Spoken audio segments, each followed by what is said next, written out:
दोस्तों, doctor APJ Abdul Kalam जब छोटे थे तब उनके पिता जैनुलाब्दीन के पास एक नाव हुआ करता था, जिससे तीर्थयात्रियों को रामेश्वरम से धनुषकोडी और फिर रामेश्वरम लाया और ले जाया जाता था।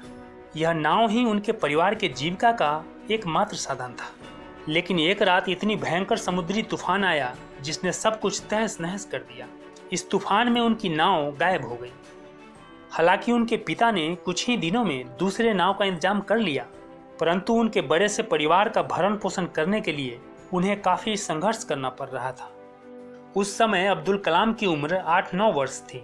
पिछले कुछ दिनों से कलाम ये नोटिस कर रहे थे कि उनकी माता तथा घर की अन्य महिलाओं के प्लेट में भोजन की मात्रा धीरे धीरे कम होती जा रही थी।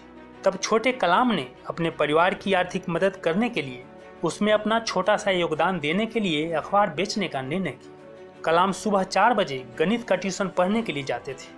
उनकी माता उनसे पहले उठ जाती थी और उन्हें नहाकर समय पर तैयार कर देती थी।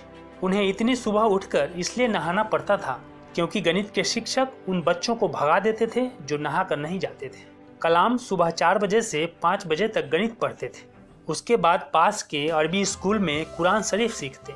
कुरान शरीफ के क्लास के बाद वे सीधे स्टेशन जाते थे और ट्रेन के आने का इंतजार करते थे। चलती ट्रेन से अखबार के बंडलों को एक निश्चित स्थान पर फेंक दिया जाता था। वे उन बंडलों को इकट्ठा करके फिर उन अखबारों को पाठकों के हिसाब से छांट के उन्हें घर घर जाकर सही समय पर अखबार बांट दिया करते थे। अखबार बांटकर जब वो घर लौटकर आते थे तो उनकी माता उनके लिए नाश्ता बनाकर उनका इंतजार कर रही होती थी। कलाम बड़े चाव से स्वाद लेकर नाश्ते का आनंद लेते थे क्योंकि तब तक उन्हें अच्छी खासी भूख लग चुकी होती थी। नाश्ता करने के बाद प्रत्येक दिन सही समय पर वे स्कूल पहुंच जाया करते थे। यह सिलसिला लगातार चलता जा रहा था, परंतु उनकी माता को उनका अखबार बेचना अच्छा नहीं लगता था। वो नहीं चाहती थी कि छोटे से कलाम के कंधों पर इतनी सारी जिम्मेदारी हो। वो इसका विरोध करती थी तथा कलाम से यह काम छोड़ देने के लिए कहती थी। तब कलाम मुस्कुराकर नाम में सर हिला दिया करते थे। उनकी माता भी कलाम पर बहुत गर्व करती थी।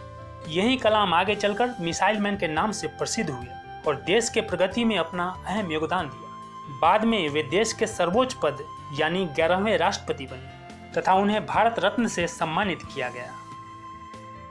दोस्तों, अब्दुल कलाम के जीवन से हर छात्र को ये सीख लेनी चाहिए कि आपकी आर्थिक स्थिति कैसी भी हो, कैसी भी परिस्थिति हो, आपको अपने लक्ष्य से कभी भी भटकना नहीं चाहिए। क्योंकि जो भी स्टूडेंट, जो भी छात्र, जो भी व्यक्ति मुश्किल घड़ी में, विषम से विषम परिस्थिति में भी अपने लक्ष्य पर अडिग रहता है और हिम्मत के साथ आगे बढ़ता जाता है, वह एक दिन अपनी मंजिल को जरूर प्राप्त करता है।